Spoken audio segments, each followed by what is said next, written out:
Hey, good morning, everyone, and welcome to this November 2nd, 2023 edition of Trading Places Live at EarningsBeats.com. I'm Tom Bowley, and I'm Chief Market Strategist here at EarningsBeats.com. I want to welcome everyone. We're going to take a look at some things that we need to check out before the market open. So maybe over the next 25, 30 minutes. Big day yesterday. I believe it was the NASDAQ 100 climbed back over. Closed just above the 20-day EMA yesterday, and today we've got futures soaring. As we were talking about, interest rates looked like they were set to drop to about 450, 460. We're seeing a huge drop in the 10-year Treasury yield today, back below the 470 level. I think somewhere around 465 last time I looked. So we're almost to that 450, 460 area, and that drop in yields is certainly helping futures this morning, as we're seeing a lot of follow through over the or above and beyond the strength that we've seen here over the last few days. So really good action. I've been steadfast in my belief that this was a correction and that the market was going to move higher and be very strong in the balance of quarter four. And I think this is getting started. I am prepared to call the correction over. I don't believe we're going back down below those lows that were just established last Friday. And so I'm trading this market accordingly. Again, very bullish. I think we're going to go much higher into the end of the year. But let's go ahead and take a look at that action from yesterday, and then we'll talk a little bit more about some of these signals. Right now, taking a look at the Dow Jones Industrial Average here. Yesterday, finishing up 0.2%. 222 points. S&P 500 up over 1%. That was 44 points, back up to 42.37 on the close. I'm kind of looking above, seeing the 50-day moving average at 43.50. Recent highs close to 4,400. I think that's going to be the short-term target for the S&P 500. NASDAQ up 1.77% yesterday, 255 points. So clearly some leadership from those big technology names. The NDX did close right there, 14,664. The 20-day was 14,655. So first step, at least for the NASDAQ, getting back through that 20-day moving average, and now we're seeing some follow through this morning as well. Mid caps up about 0.6%, almost 2/3, up 15 points, and then you've got small caps up a little bit more than 0.5%, gaining about a full point there. That's still on the IWM. So pretty nice move coming off the recent low around 161 and change, back up above 165. I think pre-market, the small caps were doing best of all, and we're up about 167, something like that, maybe 167 and change. Transports up 0.9%. That was 125 points as they continue to rebound off that recent low, which had tested the prior lows back in May and June. Moving on to the sectors: technology, communication services, discretionary. Those are your groups that were leading. Those are the groups I like to see lead when we bounce. So really good action all the way around yesterday. Technology up almost 2%. Communication services up about 1.5%. And discretionary up about 1.25%. Looking at the key industry groups that were moving yesterday, home builders, liking those lower interest rates. They're probably going to love them today. Home builders up 4.4%, jumped 74 points, clearly above the 20. And we'll see if we can get that move above 1,800. But that would be a big level to get through on a closing basis. So the 50-day moving average sitting at 1,777. Recent price high, 1,800 or so. Watch to see if we get through that level today on the home builders. Building materials and fixtures up nearly 4%. Another big day there, climbing back above that 20-day moving average. And then finally, insurance, full insurance. These groups, many of the insurance groups have been performing extremely well. You wouldn't even know there was a recession, or not a recession, but a correction. Looking at these charts, you can see the full line insurance group breaking to a 52-week high yesterday. So this is part of the financial group that loves the fourth quarter, and this group seems to be breaking out right on time. So overall, can't really complain. I mean, I think the market's doing what we talked about. some of the under the surface signals kept pointing to staying long or getting long. And that's where I think we are right now. A lot of media talking about the market going down and always focusing on the negative news stories. That'll never change. Never will ever change. You got to be able to push that to the side, look at what's going on in the market. I believe we're now starting a pretty significant rally into year end. We'll see. 10-year Treasury yield. Let me get the latest here. Update this right now. 4.63%. We are down 16 basis points. Yesterday, early in the day, we were over 490. Now we're approaching 460 in about 24 hours. It has been a huge drop in the yields very quickly. And not to overemphasize, but for those of you maybe who haven't seen this, we've talked many days, many times about the higher yields and the lower PPO, the negative divergence in play, and how that signals the higher likelihood, no guarantee, the higher likelihood that we would go down, hit the 50-day moving average, bring that PPO back to the center line, and it certainly seems like that is where we are heading.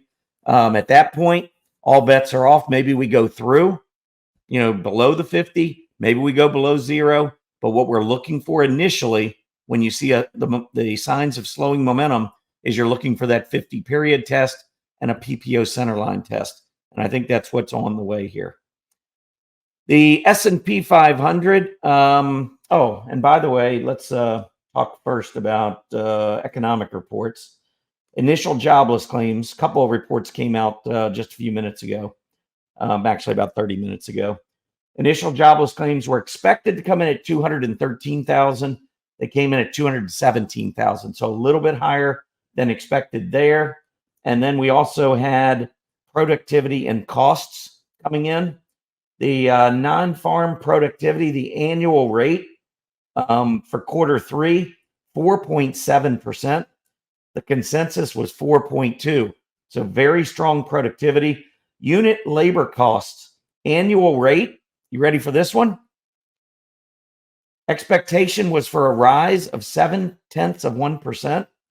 It dropped 0.8%. That is the actual annualized rate of unit labor costs.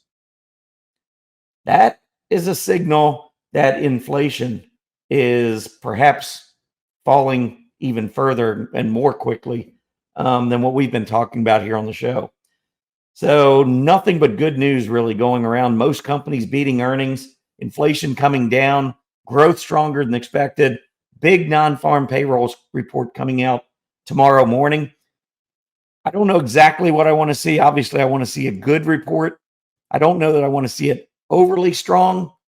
I think just coming in close to consensus estimates probably would be good. Let me give you those estimates that I'm showing right now.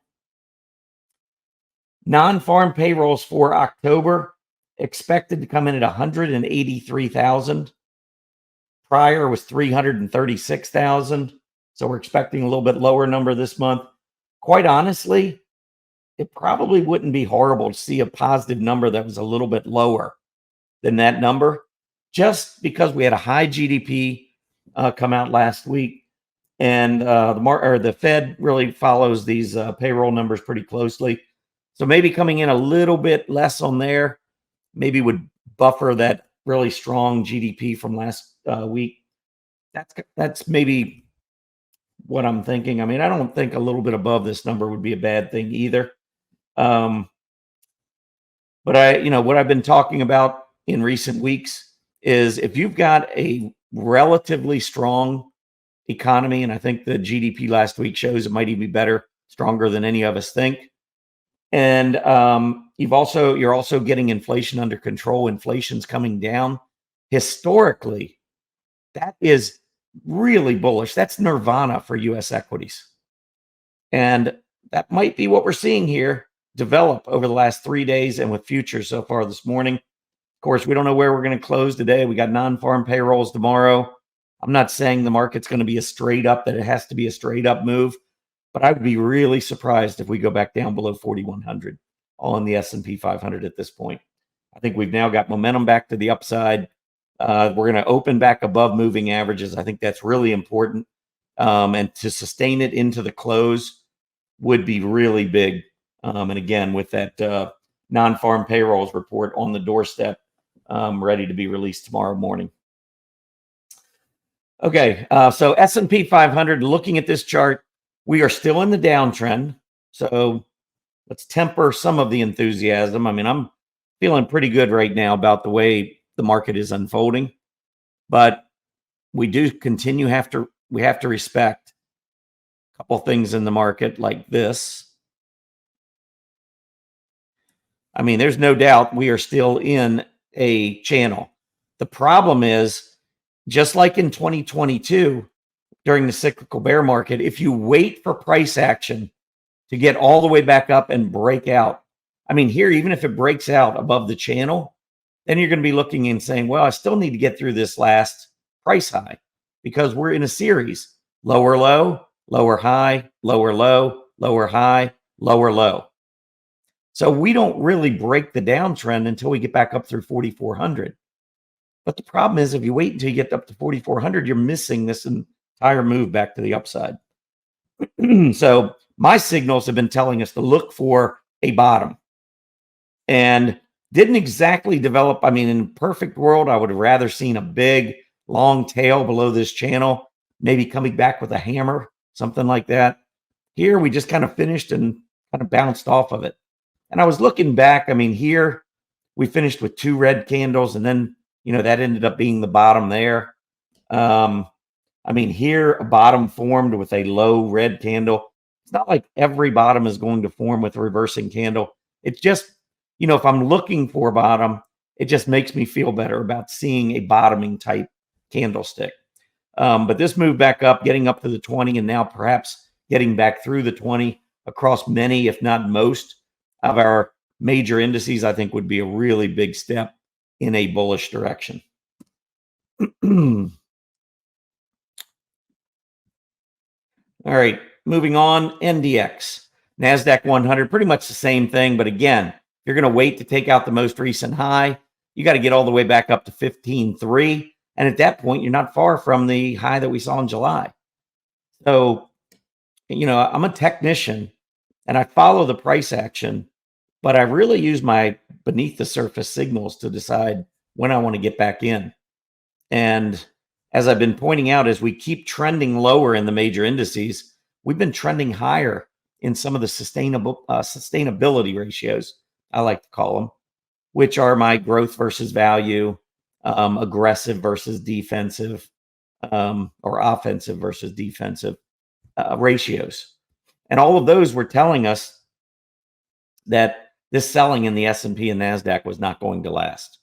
And so now that we've moved into the most bullish period of the year historically, and we've got those bullish signals, and the market is now starting to trend back to the upside, I think, like I said, I think the downside is behind us. I don't believe we go back down there. Again, no guarantee. I know, no guarantee. There's nothing that can guarantee the market. Market can do whatever it wants. But I'm just giving you my opinion. I don't believe we go back down to those lows. IWM. IWM still weak. I mean, you can see not even close to the 20-day, but I can give you the pre-market. First of all, let me give you the pre-market on the diamonds, which tracks the Dow Jones. Diamonds are up about 0.7%. So they're at 335, which is up $2.32. The Spider is up almost 1 full percentage point, up about $4 to 426.63. So if you're looking on the chart here, we'll come back to the IWM, but we're up to 426. We're easily above that 20-day moving average now with the 50-day in sight.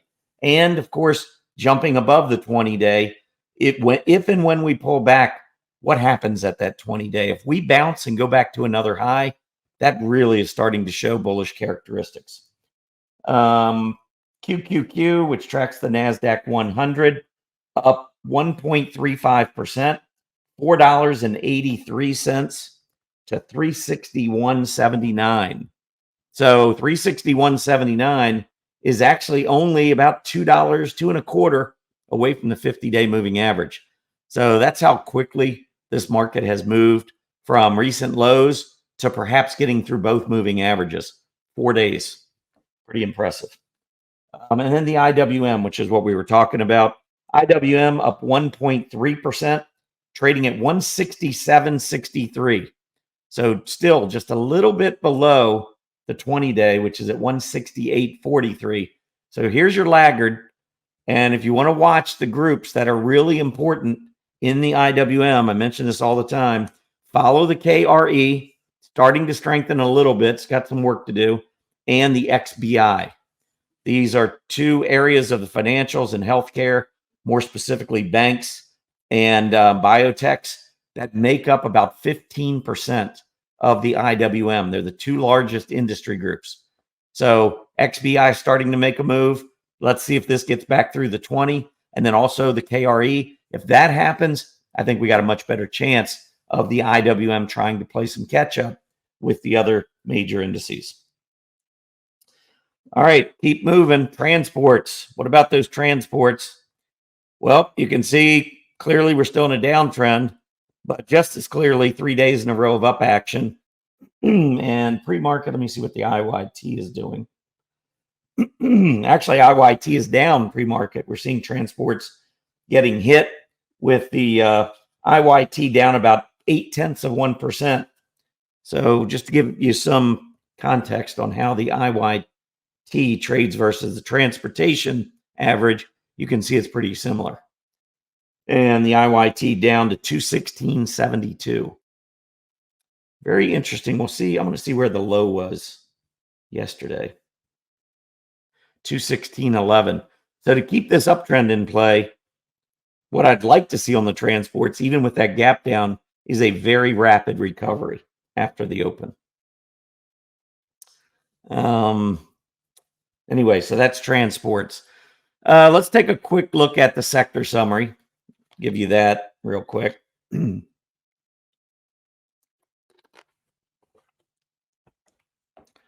All right, there are the top three that I told you. Technology, communication services, consumer discretionary. Those were the three leaders. I love it when the market goes up and those three groups are leading. To the downside, the only two that lost ground yesterday, consumer staples, energy. So a defensive group, and energy, which I call a neutral group. Energy goes up and down in any kind of market. I mean, it's not tied to a bull market or a bear market. It's really just tied to the price of crude oil, energy anyway, tied to the price of crude oil. It's tied to geopolitical events. The dollar has an impact. There's a bunch of different things, much more so than what the S&P 500 is doing. So that's why I call energy and materials a little bit more neutral. I've seen materials lead in a bull market, and I've seen them lead in a bear market. Again, the dollar has a big impact. How some countries' economies are doing outside the U.S. has a big influence on materials. There's a lot of things that go into it, again, besides just what the U.S. economy is doing and what the S&P 500 is doing. So those two kind of live on an island by themselves, materials and energy. The defensive groups, though, are staples, healthcare, real estate, utilities.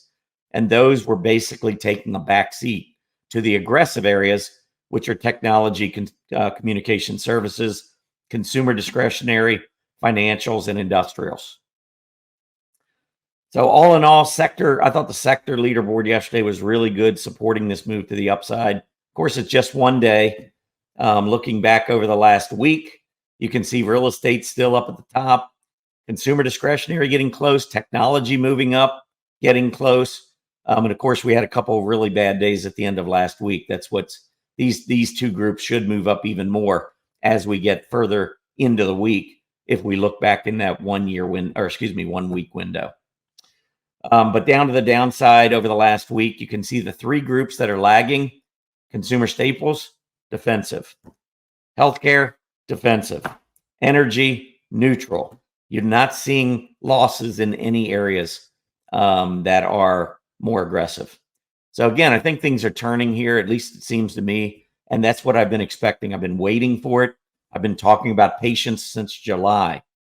I think patience is over. I think we go higher. Just my opinion.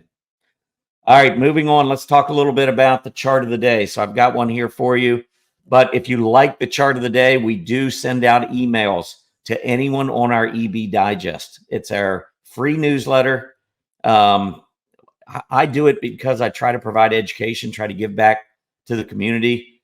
I know we have a lot of folks out there that, I mean, we've had many people write to us and say, listen, I love your service. I like your approach, but I don't have, I don't have the kind of portfolio that would support, getting into your paid service. And I understand that.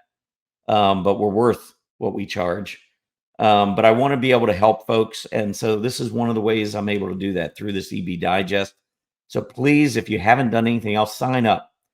You can unsubscribe at any time. There's no credit card required.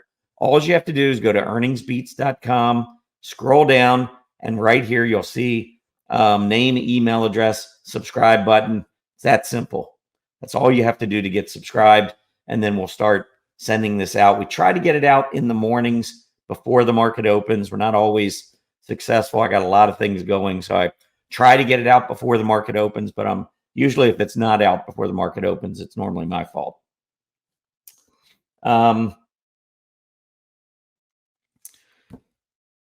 Anyway, the chart of the day is a very quick read, 2 paragraphs in a chart. So if you're thinking, well, I can't subscribe to another newsletter, I don't have time, this one's pretty quick, pretty easy, and I think will give you some really good ideas, maybe give you some education if you're lacking some in certain areas. If you're already a great technician, maybe there's a few nuggets in here that will provide that maybe will help improve your results. But that's completely up to you. Anyway, just want to make sure everybody knows that it's there. And if you do want to try our service, I can tell you, I don't believe there's anybody out there that calls the market better than we do. I haven't seen them if they have. And I'm not just talking about the big long-term saying we're in a secular bull market. I'm talking some key pivots in the market. I mean, middle of the pandemic in 2020, I was saying we're in a secular bull market. This isn't going to last. 10 days later, we bottomed. Market exploded back to the upside. I said it was a healthcare crisis, not a financial crisis. Market came roaring back. 2022, beginning of 2022, the cyclical bear market. I was bullish through 2020 and 2021 when market was going up. 2022, at the very beginning of the year, actually on New Year's Eve, 2021, I was writing an article at Stock Charts till about 7 or 8 o'clock in the evening. Everybody else, heading out for their New Year's party. I was writing an article. That's how much of a nerd I am about the stock market. I love the stock market. But I was writing an article, and basically I said, we got some serious problems ahead. That was before anything started in 2022. We have members that have written in and said, I've been in cash throughout this entire cyclical bear market, and I got back in at the low because I did actually a YouTube video right at June 17th saying this is the bottom. In July of this year, I said, be careful. That's right when we topped. I'm telling you now, and I've been saying it here for the last couple weeks, that we're not going to keep going lower. This is going to reverse back to the upside. If I have one thing, it's conviction. I may be wrong, but I'm going to tell you what I think about the market. I'm not going to waffle. I've had some people write in and say, well, you're not being very clear. Well, a lot of times it's like long-term, I'm bullish. Short-term, I'm cautious. I don't know what else to tell you. But right now, I'm bullish. I think we're going higher into year end. I think we're going to have a really big fourth quarter, balance of the fourth quarter, which lines up with history, by the way. So today's chart of the day, anyway. Chart of the day, I want to go back to the Dow Jones U.S. Home Construction Index, home builders. Here's a weekly chart. Let me show you the daily chart first, because everybody gets hooked into the daily chart. Oh my gosh, we're trending lower. Things are horrible. Rates are going up. No way I could buy home construction stock, right?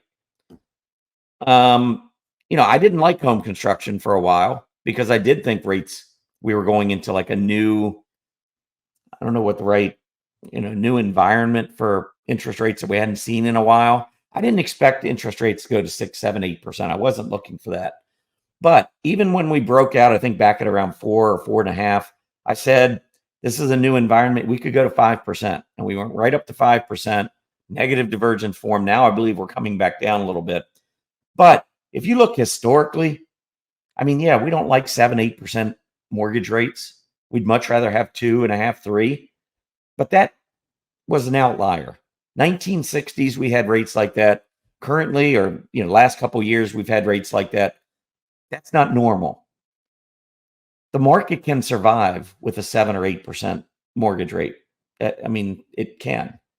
If the economy's strong, people have jobs, and incomes go up, you can survive it. It looks horrible because we're comparing it to what? 2.5, 3% rates. Of course, housing's much more expensive now with higher interest rates. But again, they were unusually low based on those extremely low interest rates. I think mortgage rates are going to settle back down.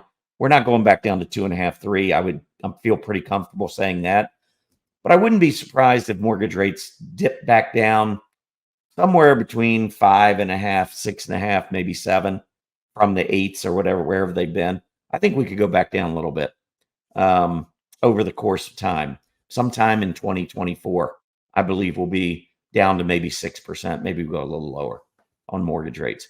So I think what we're seeing is people not being afraid of buying, because the one thing is, even if you do get an 8% rate, if rates drop, you refi and you cut your mortgage payment. Anyway, home builders look pretty bad, right, on this daily chart. But if we go back to that weekly chart, what have we done? We had a huge move in this group from 2022, actually all the way back to the bottom of June 2022 through the top. We went from 1,000 to 2,000. We doubled in 1 year. It's all about perspective. I mean, when you double in a year, can't the group take a break? I mean, it needs to take a break, right? It took a break. On the weekly, we just went down and tested the 50. When you look back, when you're in a good trend, you trend up above the 20, which is above the 50. We had the pandemic, quickly down, quickly back up. We trend up above the 20, which is above the 50. Then the cyclical bear market hit, and we trended below the 20, which was below the 50. There's your bottom, June of 2022. And then we moved up. We trended above the 20, which was above the 50. We're not back below the 50. Now, if home builders break back down below 1,600, then maybe we've got some problems ahead for home construction. But the way I see this set up right now, I believe we're going to go right back up to the highs. I don't know if we go straight to the highs, but I think we're going to meander our way back up toward that 2,000 level. All right. Last thing I want to talk about, we do these upcoming earnings chart lists, which are really valuable. If you haven't already looked at these, let me just show you yesterday's. So yesterday would have been all of the companies reporting earnings from the 10/31 after the close, which was Tuesday after the close, Wednesday morning before the open. So every stock on this chart list, when we opened on yesterday morning, we opened with new fundamental news, earnings news on every single one of these companies. And we've got all of them on here that reported, which was 121 of them. Okay. So of these 121, when the market opens, see if I can get this to come back up again. So we could go in and now sort this. Now we've had a full day of trading, right? We could sort this to find out what the best reactions were to earnings. Mercury General Corp, MCY, up 21% the day after earnings. Pull up the chart. That's a pretty good candle right there. Look at the volume. Now, this isn't a real heavy volume stock to begin with. 700,000 shares is pretty heavy volume, but I probably would leave it alone just because normally it's not really that liquid. It's okay, but I like to see a little bit more volume. But still, this is on the chart list. It's showing you which ones have done well. The other thing you can do is sort this by sectors and take a look at all the communication services stocks. This is what they did after earnings. Look at the discretionary stocks. You can start to get a feel throughout earnings season. Here's energy. Looks like energy did pretty well after earnings. Financials, a couple of big ones out of financials, also a couple not so great. Healthcare, okay. Had a couple not so great. Industrials, had one really huge one down here. This was Paycom Software in the business support services group, lost 38%. So there's so many different things you can do with this. We'll go down to technology, look at some of the technology. And you can see technology names. Several did pretty well, couple not so well. Trimble and Extreme Networks both dropping more than 13%. We also had some pretty good winners. AMD gaining 10% yesterday, lifting the semiconductor group. I mean, there's so many things you can do with these, but it is now 9:31. So guess what? I'm going to give you a live version of what this chart list looks like if we summarize what happened yesterday at the close, and then or all the earnings companies after the close yesterday, and all of them that came out this morning before the open. And let's see what's happening here. What I'm going to do is sort it by percentage change, and you can see a lot of really good earnings reports. Look at Roku here, up 20% this morning. Really good action on some of these stocks. Shopify, I was worried about this one. It's up 17%. Pretty nice. Look at that chart real quick. Shopify. Now, it does have a black candle so far. It opened on the high. I'd be careful. This one may have a big filled candle. I'm always a little nervous. And by the way, I had a price alert set for Roku. I don't even know when that was when I put that alert in. But this is how the price alerts work on stock charts. So if you put in some kind of an alert, when it hits, let me show you. Let's see. So Shopify, if it goes back through the high today, 57.65.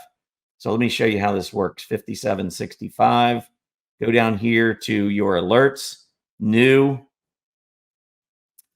Let's do a price alert. And we're going to do Shopify. And I want to know when it goes through 57.65. I don't want an email. I want a text message and site notification. If you click on site notification, that will get you what you saw on that page just a second ago, that banner at the top. So that's what I want, site notification, because if say I'm on the golf course or something during the trading day, I always want to have a text message so I know, if I'm really watching something. If I go out to golf in the intraday, I will set up alerts from time to time just to let me know if something is happening while I'm not at my computer. So it's a great, great service at Stock Charts to be able to use these alert. And if for some reason, let me go ahead and save this. If for some reason you can't find it, let's go to your dashboard. Let's say you go down here and you scroll down and you don't see your alerts. This gear shift over here, it helps you set how your dashboard is set up. So here I'm going to take off scans and alerts, and I'll save. And when I go down, I don't see scans and alerts. What the heck? You got to remember, go over here, make sure you check what you want to see. Scans and alerts, save preferences. You come down, and now you've got scans and alerts. So anyway, hopefully that helps you.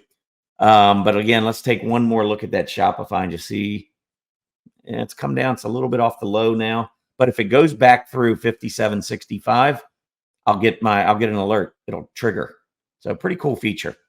But let's look at the bottom, because they're not always all good. Confluent, CFLT, down 47%. I mean, this stock actually had been looking pretty good back a few months ago. I liked this stock.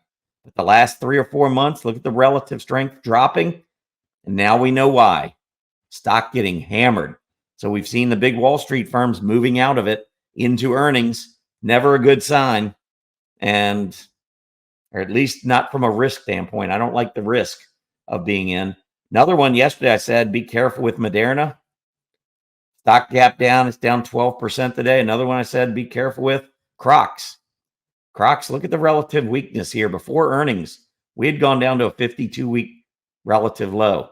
Now, it is bouncing a little bit intraday. But remember, when everybody gets in or when everybody sells at the open, market makers are buying. A lot of times that's why you see the market move in the opposite direction after it opened. Anyway, I took a little extra time here. Let me give you a quick market recap. Let's go in, take a look at the all right, we got the Dow up 300 points, S&P up 48, NASDAQ up 159. Look at that, the percentages. Small caps up 1.75%, mid caps 1.46%, and look at that VIX dropping, now down to 16 and a quarter. Far cry from 22 or 23. We got volatility coming down, market going up. I see the market going higher, but just my opinion. We'll see what happens. Anyway, that is it for me. I certainly appreciate everybody tuning in. Like our videos. We did make some changes to the software here. I hope you've noticed some positive changes. Make sure you comment on our video. And as you go through, you can comment on the live stream as well. Before I even end here, let me just talk or go through some of these. See what was said. What about the percent from the highs? I'm not sure what that means. We went down about 10% on the S&P. Am I back in the TNA? I said yesterday at the webinar, I did get back in to some leveraged ETFs. I went with the TNA and the TQQQ. Let's see. VIX, somebody had already pointed out, VIX 1626. Yep, 1621 as we speak. Technically, home prices should not keep going up without a decline in rates or a significant increase in wages. I pretty much agree with you. I do think that incomes will continue to move up, and I do think inflation comes back down. So I think that helps the consumer. But I do think we're going to get a little bit of a break from interest rates with the 10-year Treasury Yield's a good barometer for mortgage rates. And I've said, I said going into this week that we had negative divergence. I thought the yields would drop back to the 450, 460 area. I think that's like a minimum drop. I don't know, maybe it goes a little bit lower, but as that 10-year Treasury yield drops, you're going to see more pickup in housing and folks buying. Toronto, Canada, nothing is less than $1 million. Only thing going is huge influx of immigration to keep it high and negative supply. I'm not familiar with Toronto, I can tell you that, but thanks for your comments. Will it be sustainable is the question regarding real estate prices. Absolutely. I think it'll be sustainable. Again, I think that I think the stock market's going a lot higher. And if the stock market goes a lot higher, I've made comments and I'll stand by this. I think the S&P 500 right now, it's 4,200. I think within 10 years, it's going to hit 12,000. Call me crazy. You won't be the first one. But if market goes up, people are going to feel wealthier. That's going to be a really big thing for the housing market. I think rates stay fairly low. I think inflation stays fairly low for a while. And I think all of that leads to a decent market. Now, obviously, different parts of the country will do better, but I think that we are going to, I think the real estate market's going to be decent. I don't think we're going to see what we've been seeing, which obviously was brutal for the last year or two, or year. IWM punching through the 20, added to TNA, November special. Yeah, we will be having a special. We always have our fall special. And that's actually, if you're new to EarningsBeats, now is a great time to sign up for the 30-day free trial, because that'll take you right through when we have our November fall special later this month. So it's a free period. And then you'll be able to decide. We have our best deal of the year coming within the next couple weeks. So go over to EarningsBeats and right here, start your no-cost trial. Anyway, yes, but thank you for that reminder, Rocket Man.